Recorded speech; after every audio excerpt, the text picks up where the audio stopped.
Radio Taïwan International, les joies de l'éco-construction. Bonjour à toutes et à tous, c'est Sasa qui vous accompagne pour ce nouvel épisode des joies de l'éco-construction. Après une absence de quelques mois qui m'a permis de vous présenter une série sur les droits humains dans l'émission Taïwan dans toute sa diversité, la semaine dernière nous avons repris en commençant par réviser les bases. Qu'est-ce que l'éco-construction ? Et les bases de la construction en terre crue avec deux techniques, le torchis sur bambou tressé qui est une technique traditionnelle à Taïwan et la terre allégée.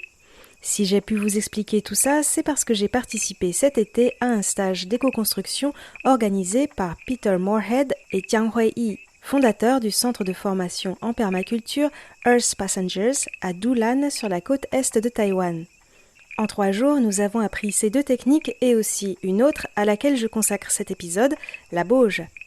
En anglais, on appelle cela cob et en chinois tu tuan. Si l'on traduit littéralement, ça veut dire boule de terre. Cette technique est l'une des plus faciles pour construire. Bien sûr, il faut d'abord vérifier si la terre est suffisamment argileuse et faire des tests pour savoir quelle proportion de terre et de sable il faut mélanger. J'ai parlé de tout cela la semaine dernière. Ensuite, il faut ajouter de la paille et la meilleure manière de mixer la terre, le sable et la paille, c'est en foulant avec les pieds sur une grande bâche.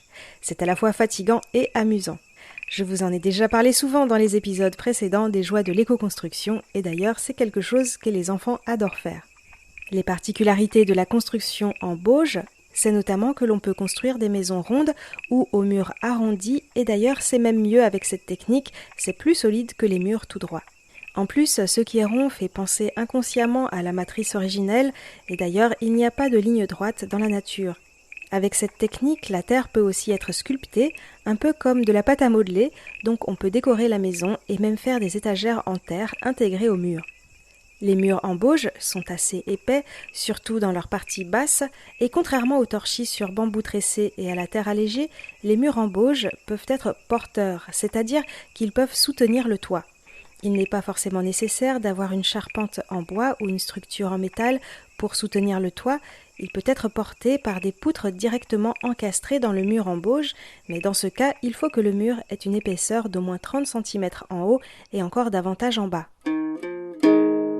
Comme le rappelle Ayanto Evans, auteur du livre The Hand-Sculpted House, qui est un peu la bible de l'éco-construction en terre à Taïwan, pour se protéger des intempéries, une construction en terre doit avoir un chapeau et des bottes. Un chapeau, c'est-à-dire un toit avec un débord assez long, des bottes, c'est-à-dire un soubassement en pierre, par exemple, pour éviter les remontées capillaires, les remontées d'humidité par le sol. Bien sûr, si c'est possible, un imperméable est toujours bienvenu. Pour la maison en terre, l'idéal, c'est un enduit à la chaux. Il permet de protéger de la pluie tout en laissant respirer les murs. C'est pour cela qu'il ne faut pas enduire des murs en terre de ciment. Contrairement à la chaux, le ciment ne permet pas au mur de respirer et l'humidité ne peut pas s'évaporer, ce qui fait que le mur s'abîme très vite.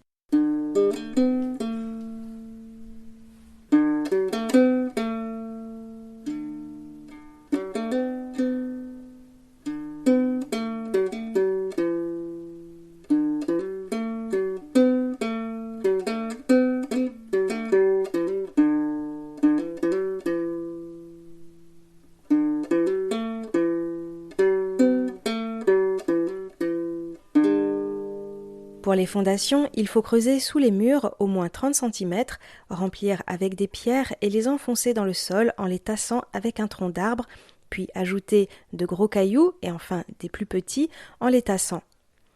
L'idéal est de placer un tuyau PVC dans ces cailloux, ça peut être un tuyau de récupération, et percer des trous dans ce tuyau en bas sur les côtés pour permettre d'évacuer l'eau de pluie. Bien sûr, il faut orienter le tuyau un peu penché vers l'endroit où l'on veut évacuer cette eau, par exemple vers le bas d'une pente ou près d'un arbre qui a besoin d'eau. En raison des tremblements de terre fréquents dans la région de Taidong, Peter et Hui ont décidé de mettre un peu de ciment sur les fondations, à utiliser avec parcimonie toutefois, mais cela n'est pas forcément nécessaire dans d'autres régions. Ensuite, on construit les bottes, c'est-à-dire le soubassement en pierre. Là, c'est comme un puzzle auquel on joue avec de gros cailloux. Il faut que leur centre de gravité soit à l'intérieur de la maison et essayer de mettre leur côté en pente vers l'extérieur dans le sens où l'on veut que l'eau de pluie coule pour éviter d'abîmer le mur. On peut les fixer avec un peu de chaux ou de ciment. Pour la deuxième rangée de pierres, il faut les placer en quinconce, afin de créer des ponts entre les pierres de la première rangée qui se trouvent en dessous. On peut laisser quelques gros cailloux dépasser vers le haut, cela permettra à la terre qui constitue les murs de bien s'accrocher au soubassement. Pendant le stage, nous nous sommes entraînés à construire de petits murets, comme pour le soubassement, et nous avons réalisé qu'en fait ce n'est vraiment pas aussi facile qu'un puzzle, puisque c'est un puzzle en 3 dimensions.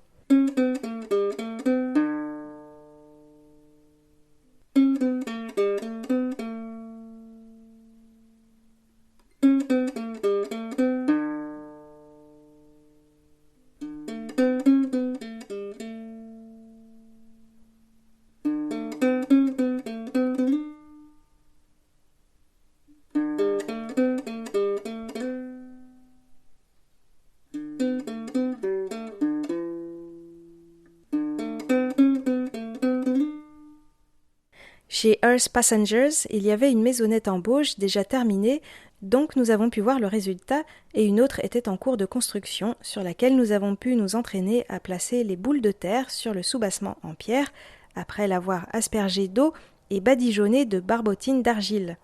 On pose les boules l'une après l'autre en appuyant avec le pouce comme pour faire des trous. Ce qu'il y a de bien avec cette technique, c'est qu'on peut faire une pause quelques jours ou même plus longtemps. Dans ce cas, on fait ce que Peter appelle une arête de poisson. On sculpte sur le haut du mur un squelette de poisson et on fait des trous dedans avec les pouces. Le jour où l'on voudra reprendre la construction, il y aura donc plein de points d'attache pour la terre que l'on voudra rajouter. Mais il ne faudra pas oublier de bien humidifier au préalable en posant par exemple, la veille, quelques torchons mouillés, puis de badigeonner de la barbotine d'argile pour que cela colle bien. Quant au toit, sur la maisonnette, c'était un toit en plastique soutenu par des poutres en bois et il a été végétalisé de la manière la plus simple possible avec une couche de fibres de noix de coco, vous savez, les fibres qui ressemblent à des cheveux sur les noix de coco mûres. Comme la maison est sous les arbres, les feuilles mortes tombent sur le toit et tout cela se transforme en humus. Ce sont donc les plantes les plus résistantes et les plus adaptées qui poussent d'elles-mêmes, pas besoin de planter. Les maisons en bauge que l'on peut sculpter sont parmi les plus belles constructions en matériaux naturels. Peter et Royi ont toutefois indiqué qu'il y a des endroits où cela n'est pas adapté de construire en bauge, notamment les endroits un peu marécageux, car les murs en bauge sont très lourds. Chez eux, justement, tout a tendance à s'enfoncer dans la terre. Ils n'ont donc pas pu construire la maison de leurs rêves avec cette technique comme ils l'auraient voulu au départ et ont opté pour les techniques plus légères que nous avons présentées la semaine dernière. Toutefois, Peter et Royi ont quand même construit une toute petite maison en bauge près de chez eux, cette maisonnette que les participants ont pu visiter, et justement, l'épisode de la semaine prochaine sera consacré à l'expérience de vivre dans cette maisonnette en terre. Un épisode à ne pas manquer donc. On passe en quelque sorte du rêve à la réalité. Alors je vous dis à mercredi prochain, et n'oubliez pas en attendant d'aller sur le site de RTI retrouver les photos qui accompagnent cette émission.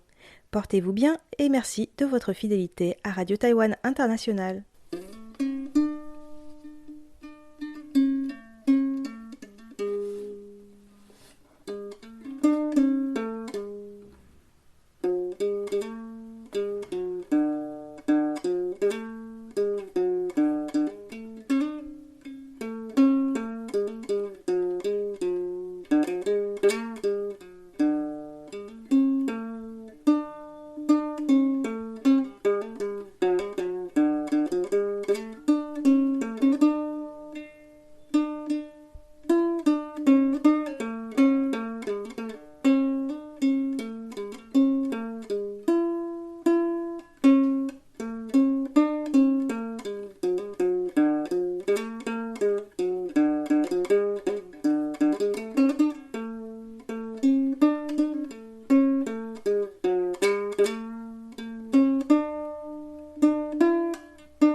Radio Taïwan International, les joies de l'éco-construction.